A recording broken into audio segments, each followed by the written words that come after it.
questions have been asked and people are attempting the MOOCs. And without wasting any time, I'll allow Casper to do the house rules and give Dr. Cruz an opportunity also to do the presentation. Thank you.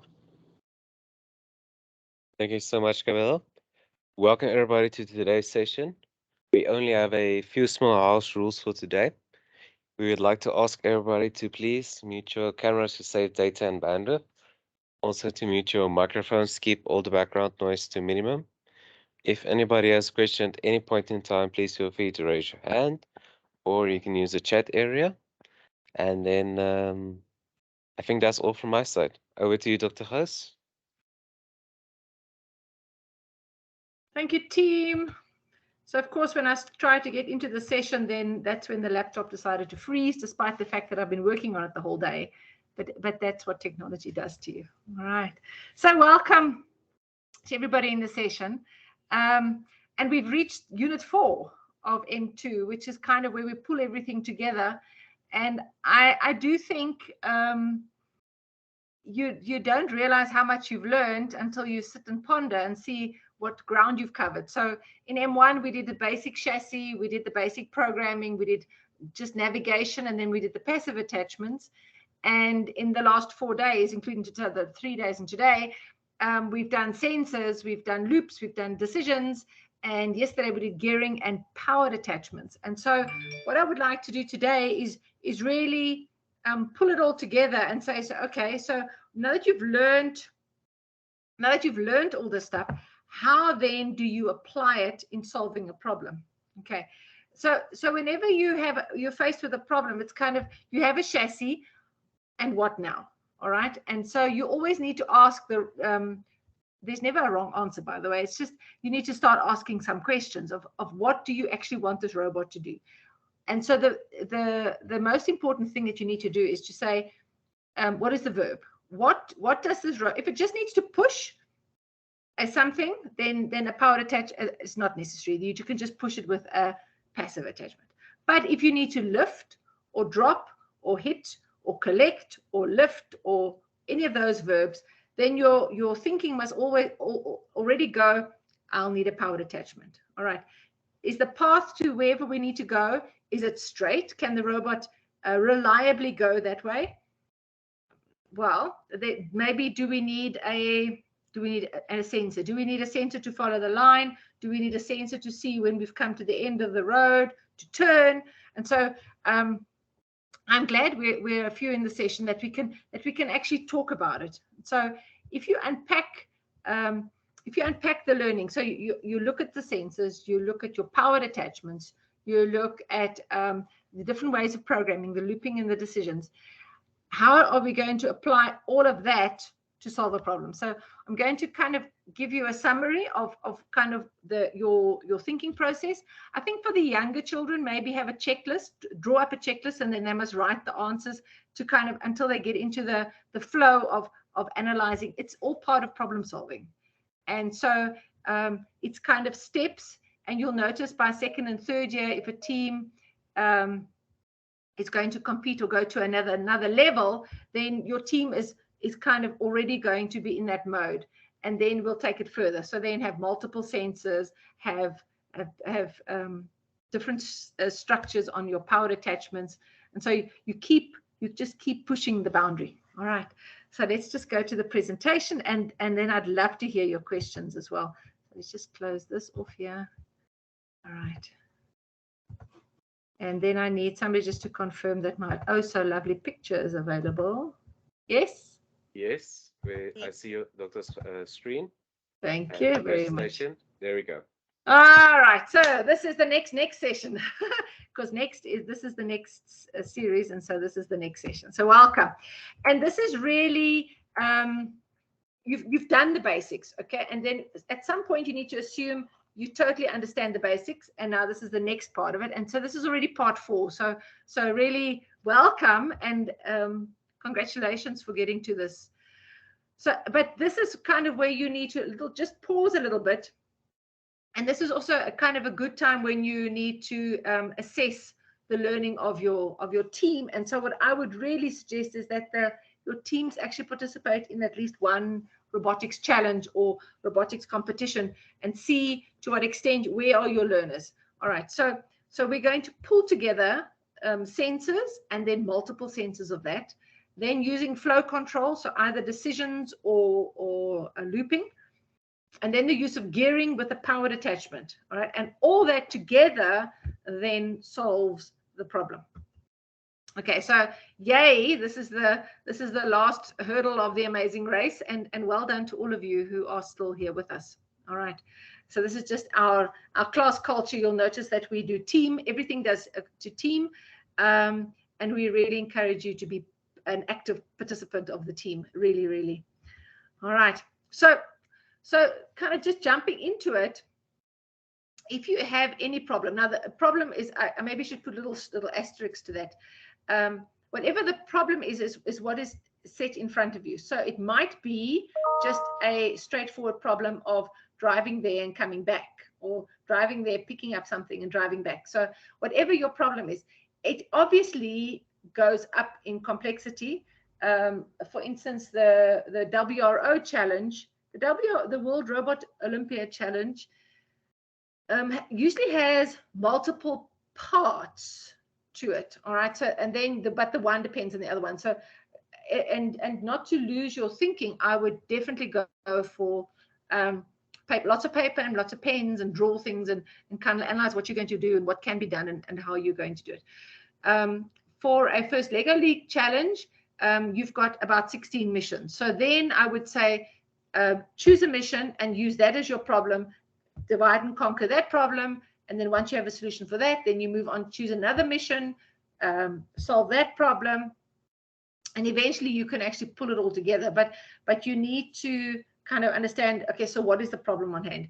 And I would just say bite-sized chunks. Okay, you don't want to overwhelm your team. You need to show them the big picture and say, this is everything we have to do, but this is where we are and this is where we're going to solve the problem. So always divide and conquer. And also, it's really good to have a basic chassis for a robot, and then you've got the programming increments. It usually goes hand in hand with the building increments. So I would really encourage you to do little parts. Go forward, stop and turn, and then test it. And then you add another piece and then test it, and make sure you always start at the same place. You always have to obviously improve the little parts. You improve the little parts, and then you combine them, and then you test them, and then you add something to that, and then you put. It's incredibly discouraging if learners spend a whole hour programming, in inverted commas, this whole problem, and they put the robot down and it doesn't work. And so then it's like, oh, it doesn't work, man. Why doesn't it work? Well, you can't just look at something and say, okay, that's where the problem is. No, you've got to do increments. Always increments, make it work, refine it, and carry on. Okay, so here's kind of my little thinking game that you have to think about where you. So you have to always move from problem to a solution. Remember, there is no absolute solution. There is never an absolute solution. We are encouraging our learners to think. We're encouraging our learners to discover and to think beyond just one simple answer. Okay, so we analyze the problem. You watch the videos and you get an understanding and you gather the data, and then you find a verb, and then you kind of role play, and you've got all that. Okay, so now that you have to understand the problem. And if you understand the problem, once you understand it, then you need to put it all together and say, okay, so how does that all fit together? Okay, so you've got two parts to it. On the one hand, you've got the structures, the building structures, and on the other hand, you've got the programming. So you've got your problem, you've got kind of a solution, all right, what you're thinking about. So then you ask, okay, so what build structures do you need? Do you need a passive or a powered attachment? Is gearing necessary? And then sensors, what is required? And then you always have to ask the question why. For goodness sake, don't attach a color sensor if you're not going to use the color sensor. It's one thing attaching it, the other thing using it. And if you use it, how do you use the data in your program? Okay, so you first decide, okay, so what build structures do we need? And then you build it. you build the structures. And now you say, okay, so now we have to actually start programming the solution that we had in front of us. Where are we moving to? Is there an easier way of getting from A to B? And there are definitely risks. There are always things in the way of a robot, okay? And then, and there's always a constraint as well. Remember, for FLL, for First Lego League, you only have 150 seconds to score as many points. So there's definitely constraints involved. Okay. Then you have to decide, is it linear, repetition, or decision? Okay. So do we need to have a loops? Do we need to have a decision somewhere along the line? And then based on that, you say, okay, then so what sensor do we need? What sensor do we need to include? Because we need the data from that. And so that's your different parts of a code. And then you put the whole lot together, and then you start in increments. So you've got your design. Remember, it's a design first. And then you put your increments together and say, okay, so this is how we're going to do it. And then you start at the one end and you work towards the other side. Okay, oh, this is the analysis. All right. So always divide the challenge into parts. Be sure of what you're trying to achieve. And then define your initial attempt, implement it, then you test it, and then you consider modification, and then you kind of go back into the loop. You always, it's good. You know, there's no wrong answer, and it's okay to not get it right the first time. It really is. All right. But I would really encourage your team also to note. So a team that walks in and says, this is our first design and it worked. Well, no, could you not improve it? All right.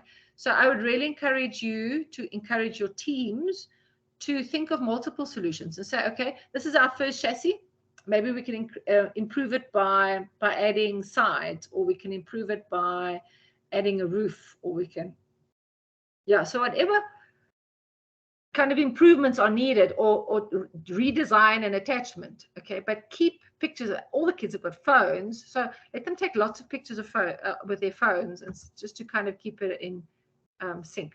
Okay, so I'm going to give you some application of learning, and these videos are all available on the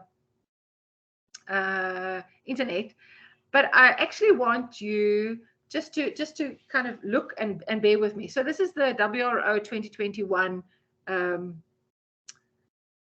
challenge. Okay, so just where I stop the video now, you've got, let's have a look. We've got to follow the line. Can you see that there, where's my little cursor? There are the two color sensors, bingo, that are used to follow the line. We need to pick things up. So to pick things up, there is the media motor. This is the powered attachment. We need to pick it up with the, there we go. There's a loop, there's a hook, and there's a hook. All right. There's some gearing because it was not as quite as effective as we thought it was going to be. So you can, in theory, you have enough knowledge to be able to start interpreting how other people have solved the problem. Okay. And it is good to see other people's solutions. Maybe watch the whole video.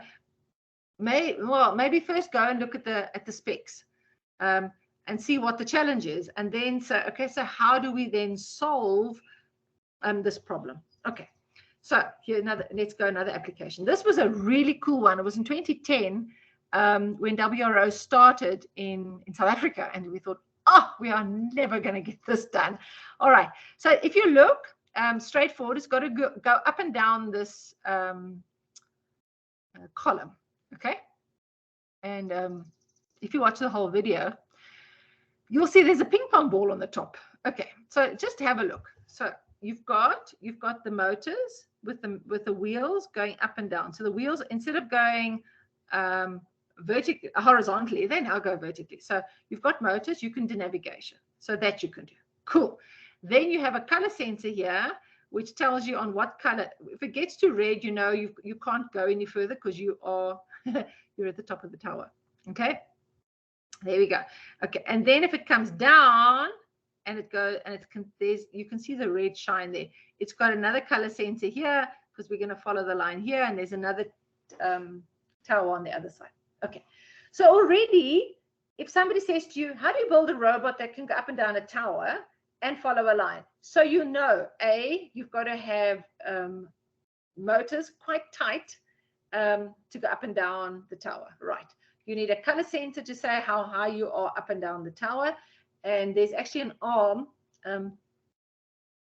you can see it, but this arm actually hits the ping pong ball off the top of the tower. Okay. Apart from the fact that I freak out when I see pieces just lying around here and food on the table, but nevertheless, let's just keep moving. Let's focus on what we are solving. So what I wanted to show you with all these videos is to say, you have, and it's a good idea to watch these videos and say, okay, so how would I solve it? But all the elements of it, you might not know exactly how to build the structures. You might not exactly know how to use the input data, but with the knowledge you have, you would be able to design a solution. And I think that is a huge achievement. All right.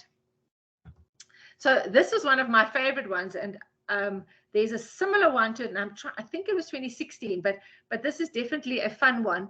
It's a grid. Okay. So you have got two color sensors. The one is following the line and the other one, so I don't know if you can see there's a color sensor there. So that is following the line. And this one is finding the intersection. So this one will know the intersection. So when it gets to the intersection, it's actually got a color sensor facing inside as well. So it will see, this was solar panels. Okay, so if it's black, it's deactivated, and then if it's red on this side and blue on that side, the robot actually has to pick it up and turn it around. Okay, so then you'll know it's got a grabber. Okay, because you've got to actually pick up so there is the grabber at the bottom there. Okay, so again, you've got the color sensors to the intersection. You've got the color sensors to line follow. You've got the grabber attachment to grab the solar panel and turn it around. So you've got all the elements. I do believe I need to have some in-house workshops there. We can just have some Saturday workshops and we can actually go through all these previous challenges and just to understand the thinking behind solving these problems, because I do think problem solving is a skill.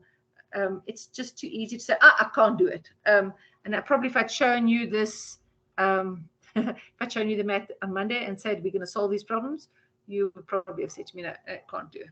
All right. Okay, this is one of my really favorites, and this was a very scary exercise. The robot needed to go up 4 stairs and down 4 stairs.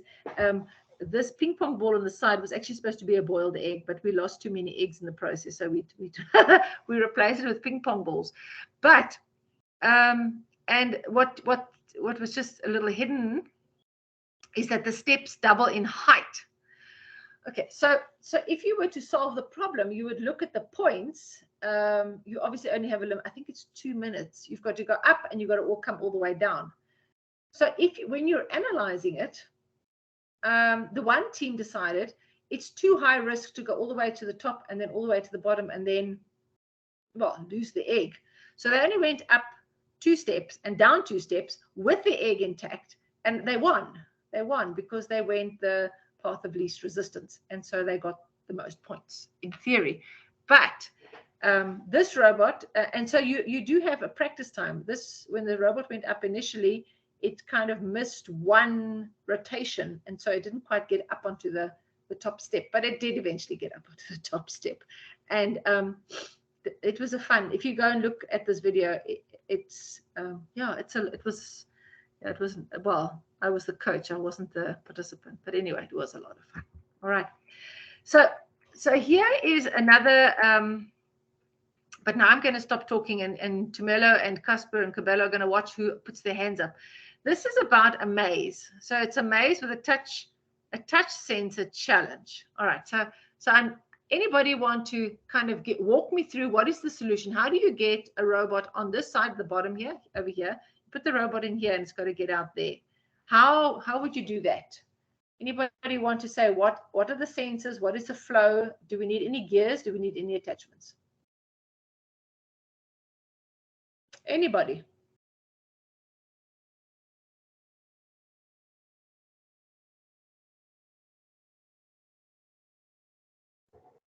Anybody? We have a hand from Almarie. Hi, Almarie. I'll try it. So if the maze is always the same, it's something that's relatively easy to program. You need a touch sensor So you can program that whenever it touches something, it needs to turn a specific amount of degrees to be able to move. So you will need your wheels, you'll need a touch sensor. You probably don't need eyes or sensors to see color. You can also have your distance sensor. I can't recall what you call it. If you want to, the ultrasonic. So if you want to turn before you touch, or you don't want to use your touch sensor, then you can use ultrasonic. So move until you see something and then turn. Good. Awesome. Awesome. Absolutely. Absolutely. Yes, the touch sensor is you kind of collide with the wall, and so you're not avoiding the collision. You actually are. You're quite right. You are colliding with the wall. Yes, that's correct. And so you would go forward until you see something and then stop and reverse a bit back and then carry on going forward. And you would carry on going forward until you get out of the maze. You can see that whoever made this maze, very rudimentary. We actually have a whole, we did a robothon once with these mazes. I think we built 7 mazes in total, but we had so much fun. So different ways of getting out of a maze, but yes. And if just on that note, if the path is clear, then it's easy to get out the maze. What we did was we also put a whole lot of little obstacles on the pathway, and so the teams actually had to get, I think there were ping pong balls on the one and there was Lego pieces on the other one. So it just as hurdles to get out of the maze, but nonetheless, all the robots survived and we had a lot of fun. Okay, all right. So good analysis. You can see the sensors, you know about the flow, you know about the gears, not gears required, and also no attachments, powered attachments available required, because it's now about a sensor. All right, cool. Let's have a look what you do with the next one. Okay, so this is another type of maze. Just kind of as a background, the blue lines are really just kind of make-believe or imaginary walls. It's not actually a wall, but it's just kind of the pathway that your robot has to go into. Maybe on a next level you can use that to kind of make sure where you are in the robot, but it's not a line follow exercise. So it's about and there was a color set. It's also a color sensor maze. Well, it's also a maze, but this time we use color sensors. Anybody want to kind of think how would you do that one then? If we start here, I think we must start at the bottom here in green. So we start here on green. Okay. So the robot starts here and it's got to go to there. Anybody want to guess an answer or kind of guide us through the answer? Anybody?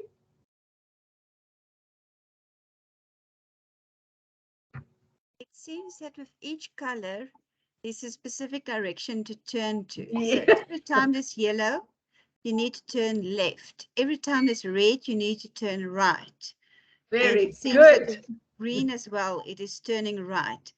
Whereas with the black one, it is almost you stabilize yourself again and go left. So it's a kind of a stopping point to realign yourself. So you will need your touch sensors and you will need color sensors. There we go. Well done.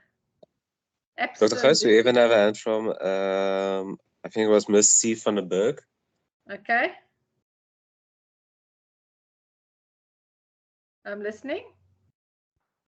No worry. I was going to answer the question, but then Elmarie answered. So. Oh, okay. Okay. It's Claudia. Hey. No, it's Charmaine. Charmaine. All right. We'll give you the next one, Charmaine. Okay. All right. All right. So let's have a look at this one. Okay. So this one is again. So up until now, we've been doing line follow, where we've followed black insulation tape on a white board. Now they've changed the rules to say, take white insulation on a darker floor. This is a concrete floor. But there's a little bit of an obstacle in it, and they were really, yeah, whatever. So they plonked a box in the middle. And so they say, yes, when you get to a box, you're not allowed to touch the box. That should give you a hint.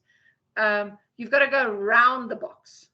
All right. Anybody want to guess how we're going to do this? Charmaine.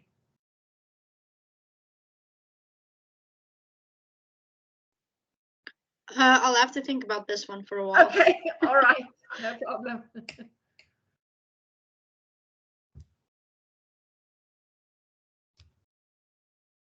Anybody? I must also just say this is you can do line follow at different speeds, because if you look at the back there, it's nice and straight, so you can definitely get quickly onto that. But these curvy lines is just not lekker. It's not lekker. Yeah. And then of course you need to be able to keep going straight when you find an intersection. So that intersection is also not that, it can be misconstrued as a 90-degree angle. But when you get to an intersection, you will then question, is it an intersection or is it a crossover like this one? All right. So let me just show you, they've got a line follow. So you line follow on the left-hand side, but this thing has got an ultrasonic, and the ultrasonic is at the same height as where this box is.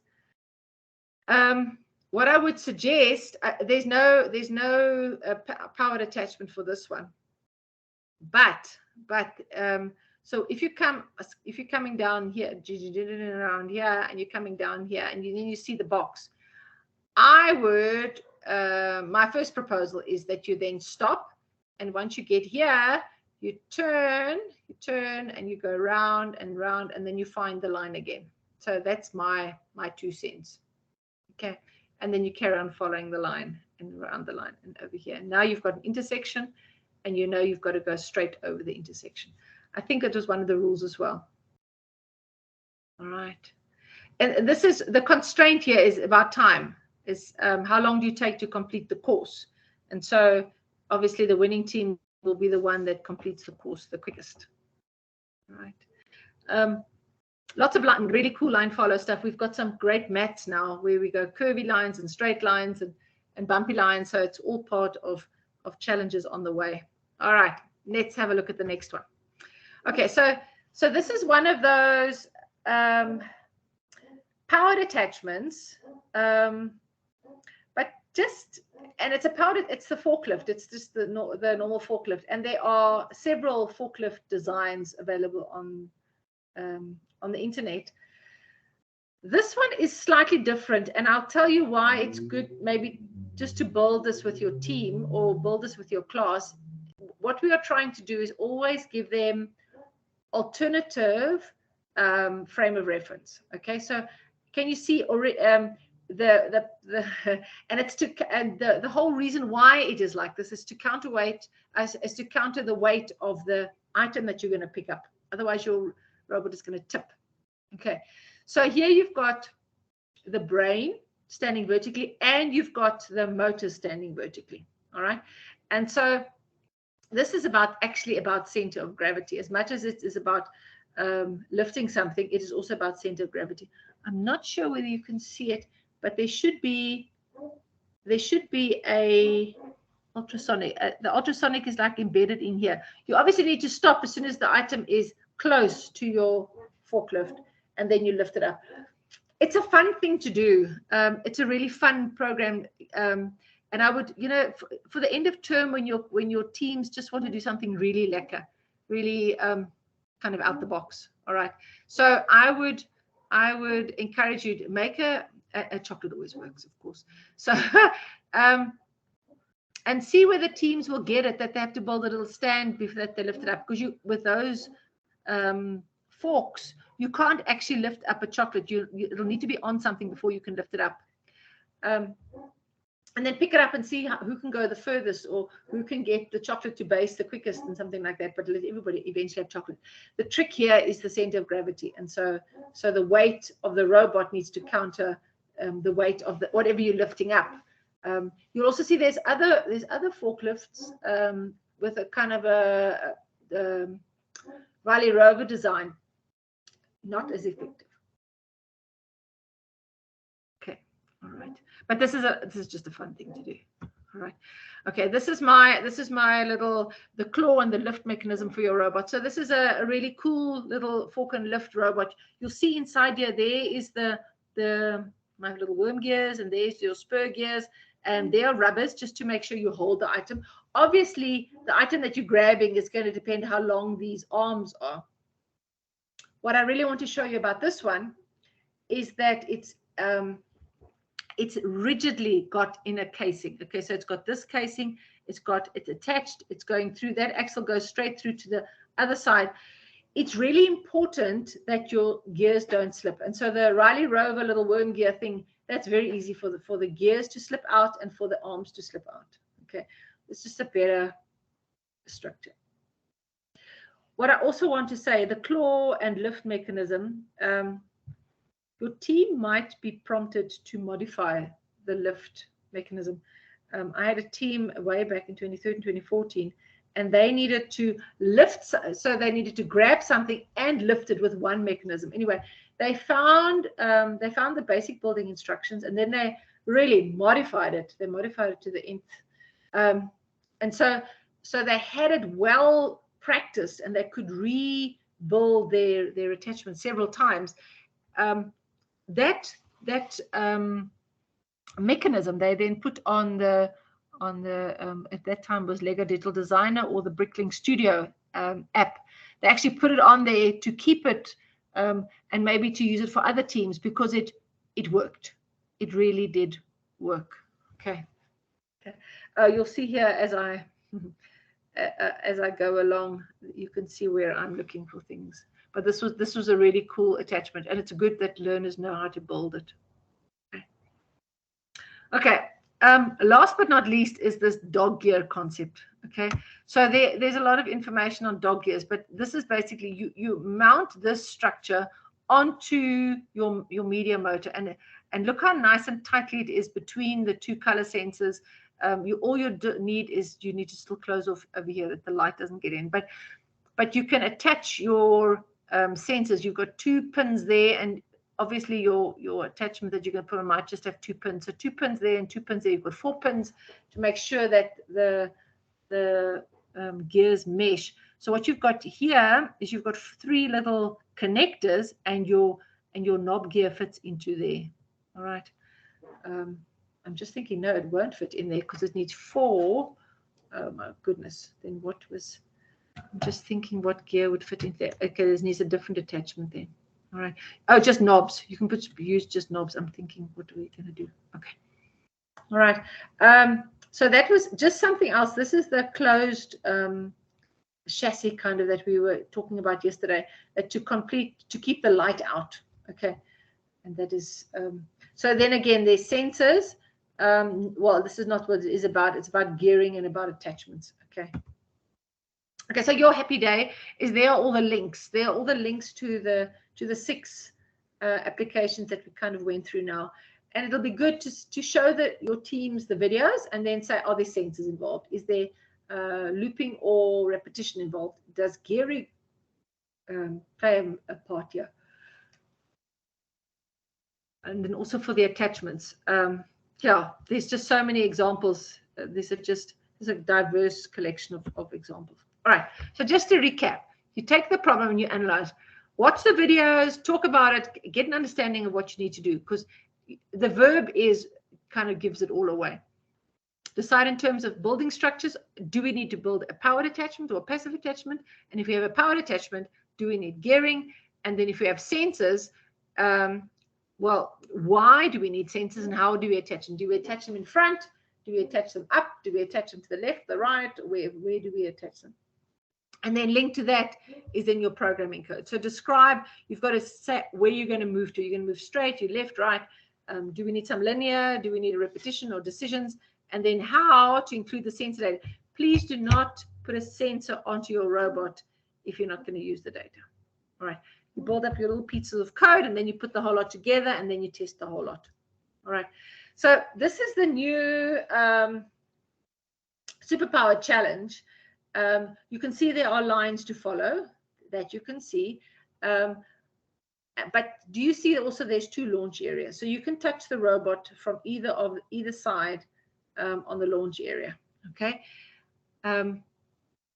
If you look at the missions, I always say the teams, the rookie teams, the teams that are starting out, look at the missions closest to your base. So if you look here, this is if you start in this base, you can do that mission, you go out and come back.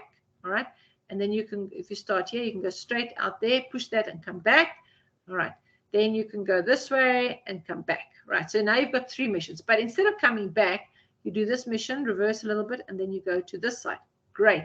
Then this side, you can do the truck, you can do the power, and you can push the hydroelectricity. So each, and then you can maybe end there. All right. But what you do need to do is kind of unpack with your learners, what do you need to do? All right. So I know for this one, you just need a passive attachment. You just need to push. All right. But for that one, you need to pull. And that one, I think that one's also push. This one's also push. So you can use the same attachment. This car is kind of a little bit more difficult, but yes. All right. So you look at all the different parts and then say, can I use one attachment or do I need to come back to base, change my attachment, click on, click off, and then I do another mission. Okay. And that's where your strategy comes in. Your teams must have a strategy. They can't just do a hit and run and try their best. All right. So you have to consider the FLL challenge. There are several missions. Each mission, you must consider what is required. Is there, are there sensors required? Is it a passive or powered attachment? And the best start is always the verb. What are you going to do? Or what is your robot going to try and do? Eventually, you will then combine your missions. Obviously, you're going to have to try and get as many points as possible in the least, well, within your 2.5 minutes, which is only 150 seconds. And no matter how you look at it, 2.5 minutes remains 150 seconds. And so it's a, yeah, ping, ping, ping, ping, ping. All right. So in terms of a strategy, you identify the missions, you add the estimated points, you complete the program, the design, and the run, and then you add the times for each mission. So then you evaluate, and then you go back and you say, okay, so we've got programming for 2 minutes, and we've got 29 points. And so how can we increase the number of points with the time that remains? And so that becomes your strategy. You work around it.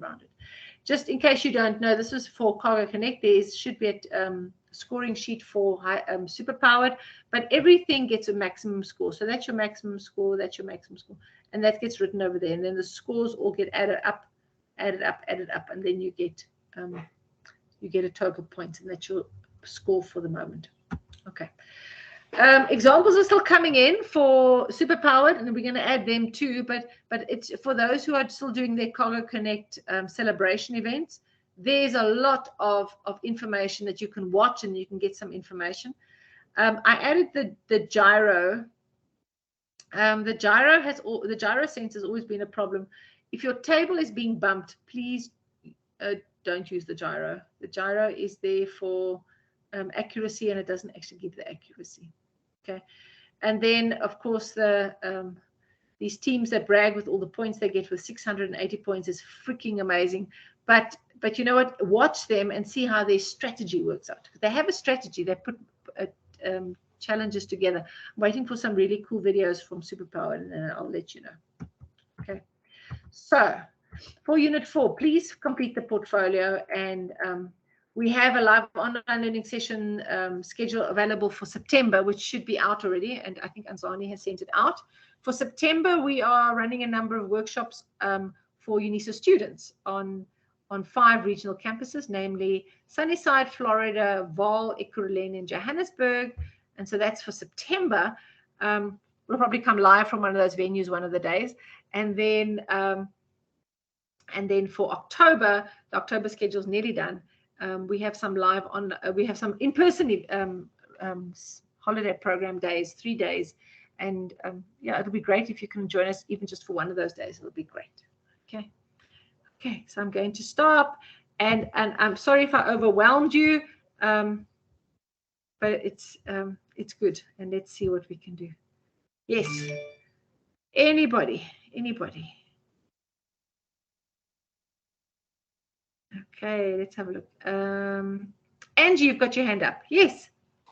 Yes, it's me. Miss Blondie is back. But you're here.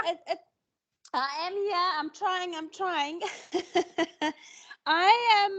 I'm still struggling with the recording. Sorry, I'm now not. It's not a question related specifically to this training, but I Okay. went on and I've gone under the recordings and that, but it's all old ones. I'm not finding the newer ones. Oh no, we're only going to upload this week's recordings now on Friday.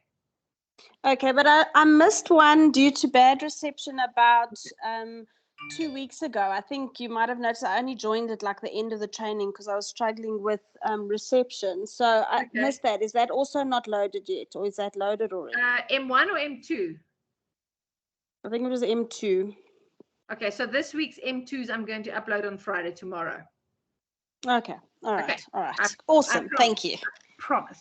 Cool, thanks. That's just going to help me. Hopefully I'm going to remember. I need to actually make a little note for myself. Hang on a minute. Okay, let me just make a little note here. Thanks, Amel. Okay. Awesome. Okay, that's the recording sorted. Well. Anyone with questions, feel free to ask.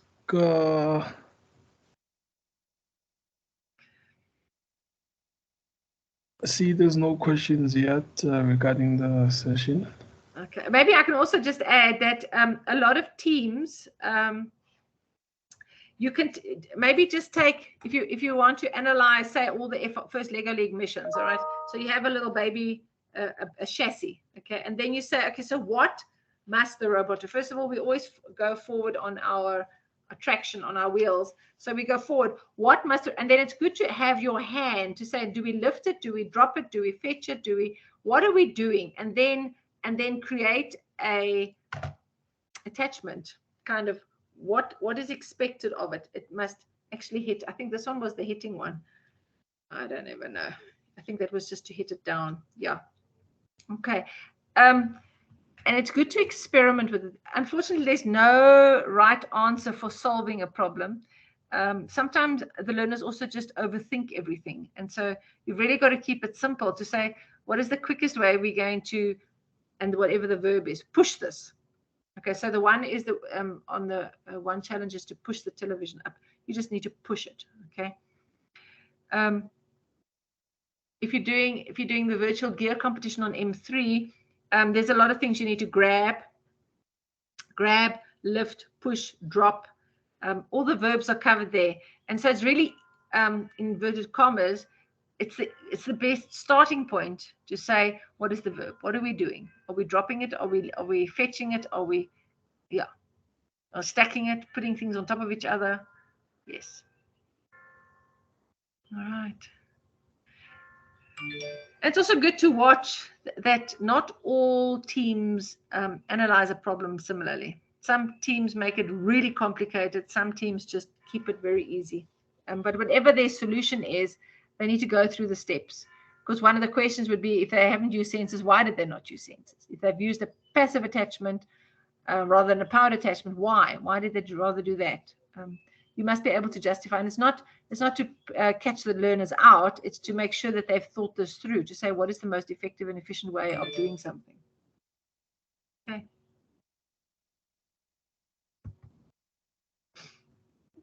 Maybe we need to have some. Maybe we need to have some practical sessions. Okay, I'm seeing here. Okay, so it's only February for M1. Okay, so thanks, Charmaine. I'll do the M1 recordings as well. I think we slipped up there. I'll put them up as well. Oh, thank you, Omri. The attachment shown was the first lift and then the turn for the feeder and then push the item down. Correct. So this was a multi-purpose. It actually lifted something up and then it pushed something down that way, I think. Yeah. Usually learners get carried away. They get these really cool structures and then they've got to program it and then it works and then it modify it. So that's part of all the learning that teams have. I have no problems in telling you that I have never taught any teams how to build attachments. I've taught them just the basics, and then we modify as we go along. So your Riley Rover attachments are a good start in terms of models for powered attachments. And then the EV3 idea is also a good start too, just to build something really cool. Okay.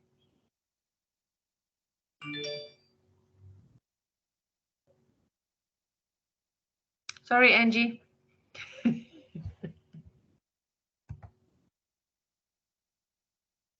Okay,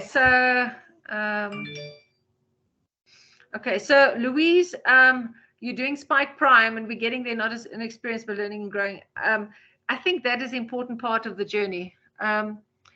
If however you get stuck with Spike Prime, okay, I'm sure we can reach out and help you for a specific thing. So if you really don't struggle too long, that's demoralizing. If you're really struggling with something, yeah, here we go. But we can maybe have a one-on-one session, maybe with some programming, maybe with Sylvia. Sylvia's very good at Spike Prime, and she's good at picking up some issues. Yeah, but maybe Sylvia can also help. Okay. But it's really exciting to have you guys competing. Louise, are you doing the Cargo Connect challenge still? Yes, we're done with session 2. Awesome.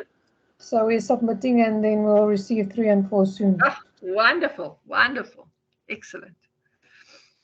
Yeah, it's a journey, and I'm glad you say it's a journey, because you know what, we keep going, and maybe you should write it in your journal how you maybe find challenges at the moment, but let those learners take on next year's challenge, and then you'll see it's different children. They've got that confidence about them. They know what they're doing, and so yeah. But it's good. It's all good. All right. This has been a really cool session. I hope I haven't frightened you with all the details here, but it's really it's about how shall we start this thing, and a good starting is to say, what do we need to do? What is the verb? What are we actually trying to do? Don't just build a robot and hope for the best. Kind of first decide, take a step back, design some things, draw something, sketch some things, and say, this is what we are trying to do. And drama, a little bit of acting and saying what we're going to, then is also good as well. Yes. All right. I am, if there are no further questions, I'm happy to end the session. Tumelo, do you want to close the session for us? Gentlemen and ladies, once again, thank you so much for joining today's session. Please don't forget that UNISA Science Engagement Center is live on Facebook as well as YouTube. For those of you who like to get our recordings, please don't hesitate to check them on the MOOC portal. They will be uploaded tomorrow latest. And for those of you who are not part of the MOOC portal, don't forget to send us an email on i-set@unisa.ic.za. And we're looking forward to hearing from you. Once again, thank you so much, Dr. Hoos and the team. Have a lovely day to everyone, and enjoy. Thank you. And that's the end of August. Happy Women's Month once again. Oh, that's the end of the Women's Month. Maybe we make September Women's Month too. Okay.